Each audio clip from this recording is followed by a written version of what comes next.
Bueno, y sobre este mismo tema estamos ya en compañía de nuestros invitados del día de hoy, el general de retiro Octavio Salazar, ex ministro del Interior, Carlos Tubino, que ha sido jefe del Comando Político Militar en una zona de emergencia, en la zona de Pucallpa, ¿es así? Ucayali, ¿no es cierto? Los hemos invitado básicamente en su calidad de ex hombre de armas que han enfrentado el problema del narcoterrorismo, digamos, en su momento, más que como congresistas, porque ahora ambos son congresistas. Y la primera pregunta, hace poco estuvimos en una reunión, creo que conversando, yo le decía, ¿se están haciendo las cosas bien en el BRAE o no? Aparentemente no, porque todos los días vemos bajas en nuestro ejército y nuestra policía. Bueno, esa es una buena pregunta, que indudablemente... si nosotros apreciamos, han habido dos emboscadas muy claras y que ambas tienen un solo señuelo, que parece que nuestros ministros no lo escuchan o no lo ven o no lo analizan y no se toman decisiones que tienen que tomarse. En primer término, el primer señuelo fue la captura y el secuestro de los trabajadores que se encontraban en Echarate. Ese fue el señuelo para que luego de allí se produzca una emboscada a la fuerza del orden, con el saldo que ya conocemos. El segundo señuelo es ir detrás de quienes estamos buscando en estos instantes, que son nuestros policías. O sea, usted coincide con quienes dicen que el secuestro ha sido un pretexto, un señuelo para atacar a las Fuerzas Armadas. No era el principal objetivo. Yo no quiero entrar en esa área, sino estoy analizando de quienes tienen la responsabilidad de dirigir este tipo de operaciones. Tienen que estar mirando las cosas claramente, porque esos son señuelos para luego emboscarnos. Ya van dos emboscadas. Esta, la de ayer, ha sido otra emboscada típica. Es una emboscada típica porque cuando tú ingresas a un terreno tan difícil, con una accesibilidad complicada, y que tú utilizas los senderos, los caminos normales y usuales que todos los campesinos utilizan, que las comunidades utilizan, pues te esperan. Y es bien fácil. Por eso que ellos, dentro de sus pedidos que hacían a la empresa del gas de Camisea, ellos pedían cordón detonante y pedían explosivos y pedían fulminantes eléctricos, porque en alguna zona ellos se extienden, por ejemplo, 20, 30 metros de cordón detonante, colocan a lo largo del cordón detonante explosivos, ceban un explosivo con un fulminante eléctrico, lo llevan hacia una determinada distancia, utilizan un explosor positivo y negativo, ven pasar a las fuerzas del orden, cuadran más o menos a la hora que el pase de las fuerzas del orden de la patrulla esté dentro del marco donde se encuentra el cordón detonante, accionan el explosor y bueno, ya tenemos los resultados de los muertos. Estos son... Además, sin ningún tipo de costo para ellos. Exactamente, porque ellos nos están mirando y están jugando tiro al blanco. Hay los otros suboficiales que están heridos, han sido francotiradores. Eso yo, la información que tengo de la zona es que han sido francotiradores. Ahora, ¿cuál es la responsabilidad política frente a todas estas acciones? Porque además no solamente se trata de cuestiones tácticas, de estrategias, sino también, por ejemplo, de malos manejos, hasta en las raciones que se le dan a los soldados, ¿no es cierto? Hay corrupción. ¿Cuál es la salida a esta situación? Sí, mira, con relación al tema... acá lo que hay que ver es que se está cometiendo errores tácticos. Primeramente quisiera decir algo con relación a esto. Entonces son errores en la conducción de las patrullas. Yo toda la vida he visto con muy malos ojos cuando se hacen patrullas combinadas entre una institución con otra, porque los procedimientos en las patrullas cada quien lo tiene en sus propias instituciones y ha entrenado y ha preparado a su personal. Pero cuando lo juntas, improviso, en este caso, un grupo policial con un grupo del ejército, entonces la reacción de esa patrulla ante una situación de emergencia no está entrenada. Y eso es un problema. Por más que haya comando único. Pero por supuesto, porque es un comando, pero con personal de dos instituciones, eso es muy complicado de... Tienen diferente preparación, etcétera. Es un tema de entrenamiento táctico. Eso por un lado. Y por otro lado, lo que hay que insistir es que todo el personal que trabaja en el BRAE o que desempeña funciones en el BRAE tiene que recibir una instrucción previa, un entrenamiento y instrucción previa, y estamos planteando que se haga una escuela formal con instructores de las Fuerzas Armadas y la Policía Nacional. Usted Nacional. plantea, congresista, ir hacia una especialización en el caso del BRAE. Por supuesto, porque Con, mira, con la participación de todas las instituciones. porque la mayoría de las embocadas son errores tácticos, y ya lo acaba de decir el general Salazar. En este tema, ¿qué sucede? Te preparan las embocadas en las trochas, cuando eso está terminantemente prohibido, caminar en una trocha. Y mira, nosotros que hemos sido trochas, nosotros que ya hemos sido formados en toda esa escuela de la guerra de Vietnam, y entonces estaba en los cursos que hemos seguido, y algunos hemos tenido suerte de seguir algunos cursos especializados, estaba terminantemente prohibido. Mira, tú estabas de repente en Estados Unidos y en los ejercicios, tú te metías a una trocha, te regresaban a tu país, era una falta gravísima.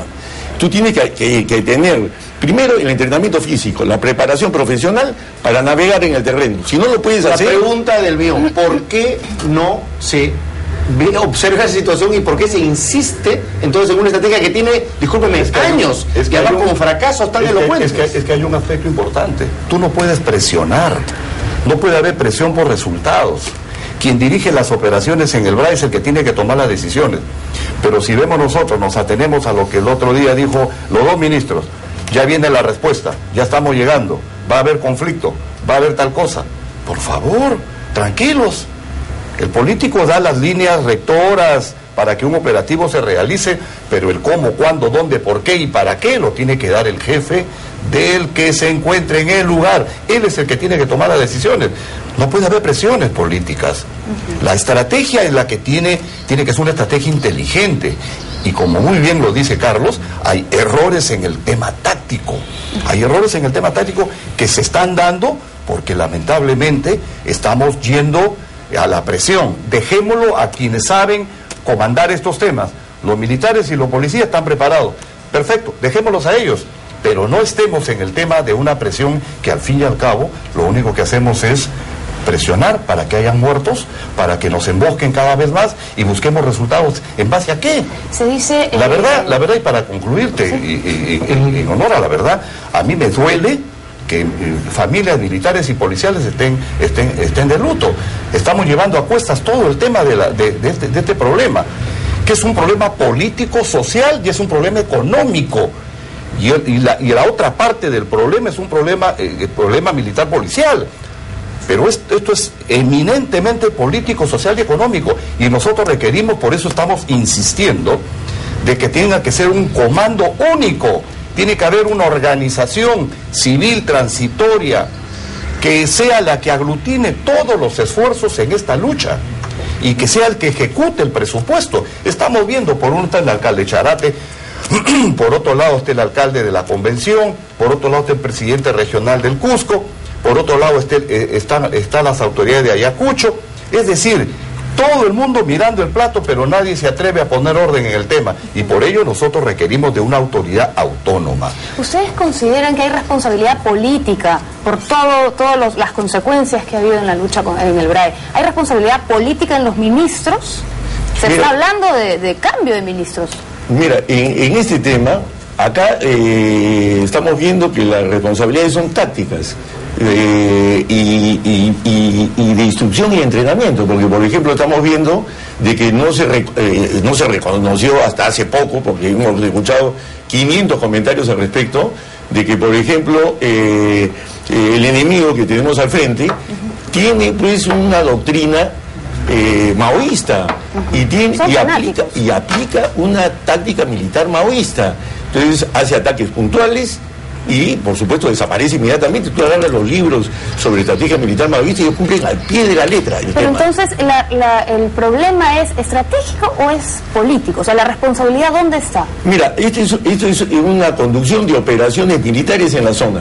Yo creo que sí, porque tenemos una emboscada, muere una persona, desgraciadamente, o mueren nuestros militares o policías, y que eso signifique inmediatamente la renuncia de un ministro, personalmente no creo que tenga que hacerse eso, porque damos pero no puede estar pasando. Hace poco, por ejemplo, ustedes han aprobado en el Congreso un incremento de presupuesto de 1.300 millones de soles que supuestamente iban hacia el tema del BRAE, ¿no? Eso es lo que se había entendido. Y esperemos que sea eso. Ojalá que sea así. Porque algo se comentó en ese día que hemos discutido, que era para comprar tanques. Ojalá, pues que eso no... Bueno, el dinero pero no se más allá de que... Entonces, pero si se aprueba el presupuesto, los ministros tienen los recursos para el BRAE, pero la estrategia está mal diseñada, la responsabilidad de los ministros, no el jefe operativo de la zona. Pero hay que ver cómo se va a emplear ese presupuesto. Yo creo que hoy día el país reclama de que se hagan las cosas bien, que se invierta bien el dinero, porque estos elementos terroristas,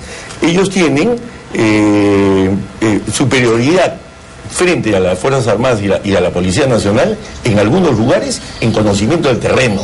Entonces nosotros tenemos que construir una sustancial ventaja tecnológica, porque nunca el que está sublevado contra el Estado va a estar en superioridad de condiciones sobre quien define el Estado. Para reiterar la idea, entonces hay un error grave estratégico de diagnóstico del problema y por tanto del esquema táctico. Ese es el tema de fondo. La pregunta que los peruanos nos hacemos es: ¿por qué estamos tantos años en lo mismo y no se cambia ese modelo de acción? Porque hay decisiones que tomar. Por ejemplo, en el tema táctico, vamos en el área de operaciones hay zonas inhóspitas. Entonces, ¿qué esperamos en usar a la Fuerza Aérea y conducir un apoyo de fuego? ¿Cómo se debe hacer una reacción ante una emboscada, por ejemplo? Se produce una emboscada, inmediatamente y así nos enseñaron a nosotros, hago un pedido de fuego y pues viene un avión y bombardea la zona a 200 metros mío. Esa es la capacidad que tienes que tener profesional y táctica. Pero si tú no eres capaz de hacer eso, entonces tienes una gran limitación, porque no sabes ni de dónde te disparan. Para eso necesitamos nosotros, indudablemente, tener las coordenadas exactas. Claro. ¿Cómo está avanzando Colombia en su problemática? ¿Acaso utilizan la infantería, ir caminando para ir a capturar delincuentes terroristas? No, señor. Ellos lo que están utilizando es avión espía, las fotografías, calor humano, ven dónde están, sacan las coordenadas y es ahí donde se va y se bombardea. Exactamente lo que pasó con el Mono Jojoy, lo que pasó con Raúl Chávez, exactamente lo que hicieron. Bombardean, bajan, insertan patrullas y recogen todo lo que en esos instantes se ha realizado con relación a esta incursión. Bien. Entonces, eso es lo que tenemos que hacer, porque estamos aquí verdaderamente, y escucho a varios comentaristas y personas que, disculpen, cada cosa tiene su lugar y cada cosa tiene sus opinólogos.